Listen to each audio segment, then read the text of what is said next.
आजकल जो शादी में यकीन रखते हैं वो डिवोर्स में भी रखते हैं, क्योंकि अब वो ज़माना नहीं रहा कि लोग शादी को 7 जन्मों को बंधन समझकर एडजस्ट करते रहें।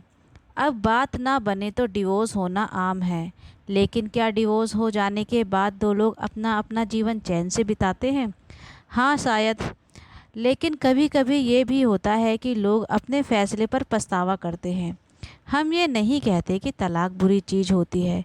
अगर अलग होने के सिवा कोई और रास्ता नहीं है तो बेशक डिवोर्स लें, लेकिन डिवोर्स जैसा बड़ा फैसला सोच समझ कर ही लिया जाए तो ही अच्छा है। इसी पर आधारित एक स्टोरी मैं आपको सुनाने जा रही हूँ। अगर स्टोरी अच्छी लगे तो लाइक करें और मेरे चैनल को सब्सक्राइब करें। राधिका और नवीन को आज तलाक के कागज़ मिल गए थे। दोनों साथ ही कोर्ट के बाहर निकले। दोनों के परिवार वाले साथ थे और उनके चेहरे पर विजय और सुकून के निशान साफ झलक रहे थे। 4 साल की लंबी लड़ाई के बाद आज फैसला हो गया था। 10 साल हो गए थे शादी को, मगर साथ में 6 साल ही रह पाए। 4 साल तो तलाक की कार्रवाई में ही लग गए। राधिका के हाथ में दहेज के सामान की लिस्ट थी जो अभी नवीन के घर से लेना था, और नवीन के हाथ में गहनों की लिस्ट थी जो राधिका से लेने थे। साथ में कोर्ट का यह आदेश भी था कि नवीन 10 लाख रुपए की राशि राधिका को देगा। राधिका और नवीन दोनों एक ही टेम्पो में बैठकर नवीन के घर पहुँचे। दहेज में दिए सामान की निशानदेही राधिका को करनी थी, इसलिए 4 साल बाद ससुराल जा रही थी। आखिरी बार बस उसके बाद कभी नहीं आना था उसको। उधर सभी परिजन अपने अपने घर जा चुके थे। बस 3 लोग बचे थे, नवीन, राधिका और राधिका की माताजी। नवीन घर में अकेला ही रहता था। माँ बाप और भाई आज भी गांव में ही रहते हैं। राधिका और नवीन का इकलौता बेटा जो अभी 7 वर्ष का था, कोर्ट के फैसले के अनुसार बालिग होने तक वो अपनी माँ के पास रहेगा। नवीन महीने में एक बार उससे मिल सकता है। घर में प्रवेश करते ही पुरानी यादें ताज़ा हो गई। कितनी मेहनत से सजाया था इसको राधिका ने। एक एक चीज़ में उसकी जान बसी थी। सब कुछ उसकी आंखों के सामने बना था। एक एक ईंट से धीरे धीरे बनते घरौंदे को पूरा होते देखा था उसने। सपनों का घर था उसका। कितनी शिद्दत से नवीन ने उसके सपनों को पूरा किया था। नवीन थका हारा सा सोफे पर लेट गया। बोला, ले लो जो तुम्हें चाहिए, मैं नहीं रोकूंगा। राधिका ने अब गौर से नवीन को देखा। 4 साल बाद में कितना बदल गया है। बालों में सफ़ेदी झांकने लगी है। शरीर पहले से आधा रह गया है। 4 साल में चेहरे की रौनक गायब हो गई है। अब स्टोर रूम की तरफ बढ़ी जहां उसके दहेज का अधिकतर सामान पड़ा था। सामान ओल्ड फैशन का था, इसलिए कबाड़ की तरह स्टोर रूम में डाल दिया था। मिला भी कितना था उसको दहेज में? प्रेम विवाह था दोनों का। घर वाले तो मजबूरी में साथ हुए थे। प्रेम विवाह था तभी तो नज़र लग गई किसी की, क्योंकि प्रेमी जोड़ी को हर कोई टूटता हुआ देखना चाहता है। बस एक बार पीकर बहक गया था नवीन, हाथ उठा बैठा था उस पर। बस वो गुस्से में मायके चली गई और फिर चला था लगाने सिखाने का दौर। इधर नवीन के भाई भाभी और उधर राधिका की माँ। नौबत कोर्ट तक पहुँच गई और तलाक हो गया। ना राधिका लौटी, ना नवीन लाने गया। राधिका की माँ बोली, कहाँ है तेरा सामान? इधर तो नहीं दिखाई देता, बेच दिया होगा इस शराबी ने। चुप रहो माँ, राधिका ने कहा। राधिका को ना जाने क्यों नवीन के मुंह पर शराबी कहना अच्छा नहीं लगा। फिर वो स्टोर रूम में पड़े सामान को एक एक कर लिस्ट से मिलाया गया। बाकी कमरों से भी लिस्ट का सामान उठा लिया गया। राधिका ने सिर्फ अपना सामान लिया, नवीन के सामान को छुआ भी नहीं। फिर राधिका ने नवीन को गहने से भरा बैग पकड़ा दिया। नवीन ने बैग वापस राधिका को दे दिया। रख लो, मुझे नहीं चाहिए, काम आएंगे तुम्हारे मुसीबत में।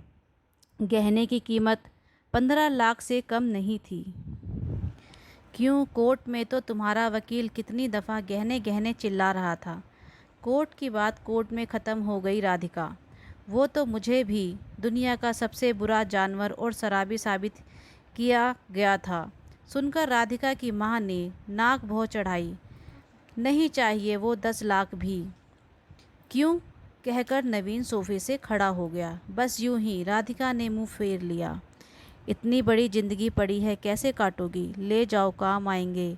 इतना कहकर नवीन ने भी मुंह फेर लिया और दूसरे कमरे में चला गया। शायद आंखों में कुछ उमड़ा होगा जिसको छुपाने की ज़रूरत थी। राधिका की माता जो गाड़ी वाले को फ़ोन करने में व्यस्त थी, राधिका को मौका मिल गया। वो नवीन के पीछे उस कमरे में चली गई। वो रो रहा था, अजीब सा मुँह बनाकर, जैसे भीतर से सैलाब को दबाने की कोशिश कर रहा हो। राधिका ने उसे कभी रोते हुए नहीं देखा था। आज पहली बार देखा। ना जाने क्यों दिल को कुछ सुकून सा मिला, मगर ज़्यादा भावुक नहीं हुई। सधे अंदाज से बोली, इतनी फिक्र थी तो क्यों दिया तलाक? मैंने नहीं, तलाक तुमने दिया। दस्तखत तो तुमने भी किए। माफ़ी नहीं मांग सकते थे? मौका कब दिया तुम्हारे घर वालों ने? जब भी फ़ोन किया काट दिया। घर भी आ सकते थे, हिम्मत नहीं हुई। राधिका की माँ आ गई।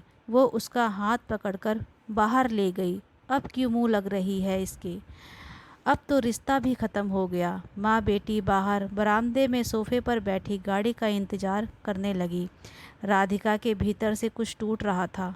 जिस सोफे पर बैठी थी उसे गौर से देखने लगी। कैसे कैसे बचत करके उसने और नवीन ने वो सोफ़ा ख़रीदा था। पूरे शहर में घूमी तब यह पसंद आया था। फिर उसकी नज़र सामने तुलसी के पौधे पर गई। कितनी शिद्दत से देखभाल किया करती थी। उसके साथ तुलसी भी घर छोड़कर चली गई। घबराहट और बढ़ी और वह फिर से उठकर भीतर चली गई। माँ ने पीछे से पुकारा, मगर उसने अनसुना कर दिया। नवीन बेड पर उल्टे मुंह पड़ा था। एक बार तो उसे दया आई उस पर, मगर वह जानती थी कि अब कुछ नहीं हो सकता, सब कुछ ख़त्म हो गया है, इसलिए उसे भावुक नहीं होना है। उसने सरसरी नज़र से कमरे को देखा। अस्त व्यस्त हो गया है पूरा कमरा। कहीं कहीं तो मकड़ी के जाले झूल रहे हैं। कितनी नफ़रत थी उसे मकड़ी के जालों से।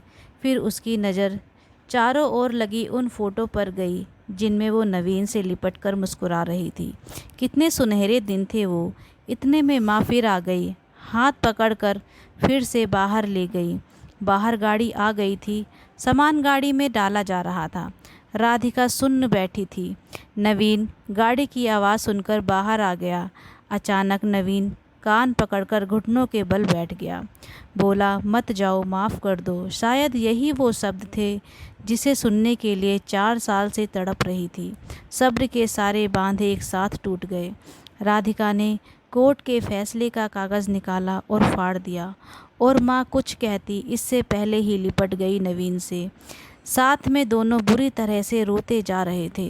दूर खड़ी राधिका की माँ समझ गई कि कोर्ट का आदेश दिलों के सामने कागज़ से ज़्यादा कुछ नहीं। काश इनको पहले मिलने दिया होता। अगर माफ़ी मांगने से ही रिश्ते टूटने से बच जाएं, तो माफ़ी मांग लेनी चाहिए।